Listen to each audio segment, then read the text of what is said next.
Analyst Desk. Thank you, gentlemen. And that was the fastest win of the split right there for Gravity against a slipping CLG, to say the least. 0-3 now if we take last week into consideration. What's going on? The cinder block was not a good idea.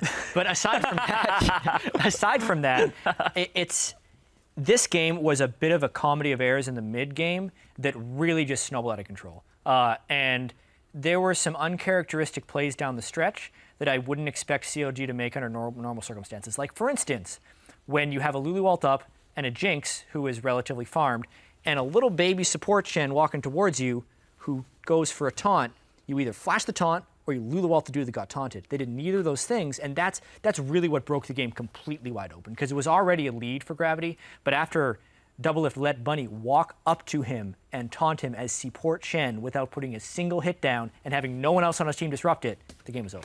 Yeah, he has no armor on the Shen. You can hit him. You have flash. Yeah, flash away.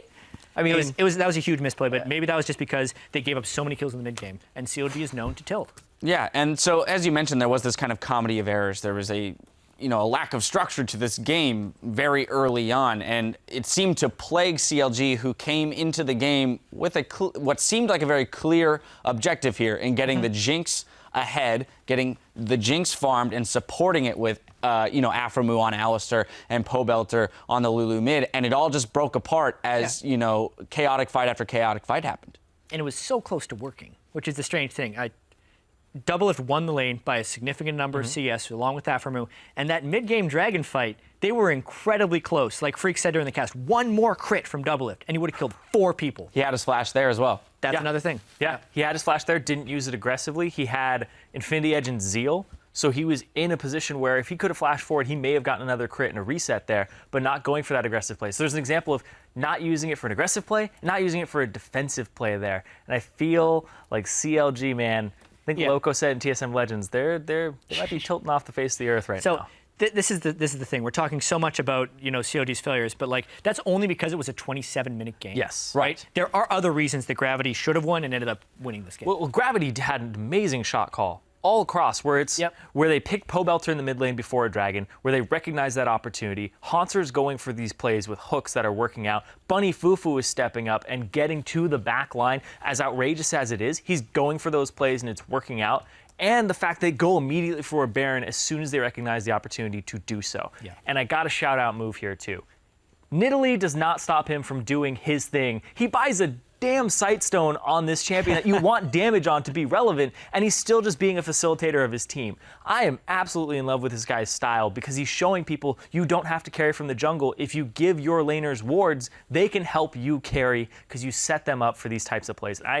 I think Move is doing a great job with his style. And I loved Kobe's point about playing to the expectation of your enemy's movement, which is what they did when you mentioned they had that pick in the mid lane after getting a bunch of damage down on to Zion Spartan during his rotation. They really do seem to have a solid understanding of macro play, right? Which is something that we used to or normally would attribute to CLG. And Gravity's taking advantage of those rotations as they make them. Lastly, I do want to touch on the effectiveness of the Nautilus in the top lane that we're seeing today. 4-0 today. He's been picked pretty early in every single draft as well.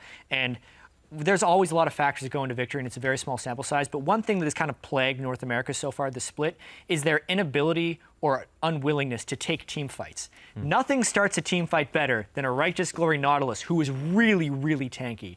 And in most of these games, down the stretch, it is the Nautilus locking down priority targets. We're seeing more and more squishy things. Nautilus gets to them, and he allows the damage dealers to get their damage out, and it's been super effective in all 4 games. All right, well, I wouldn't be surprised if we see our 5th top lane Nautilus in our next game, but we are going to step away while Team Dignitas and Team 8 load onto the stage for our final game of the day. Meet us back here in 3.5 for more NA LCS action.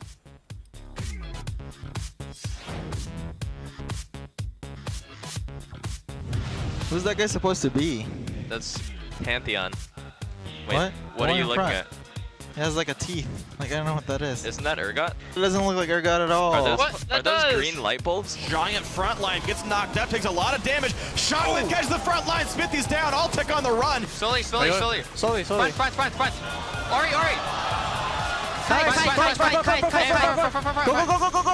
Alistar. I want Alistar.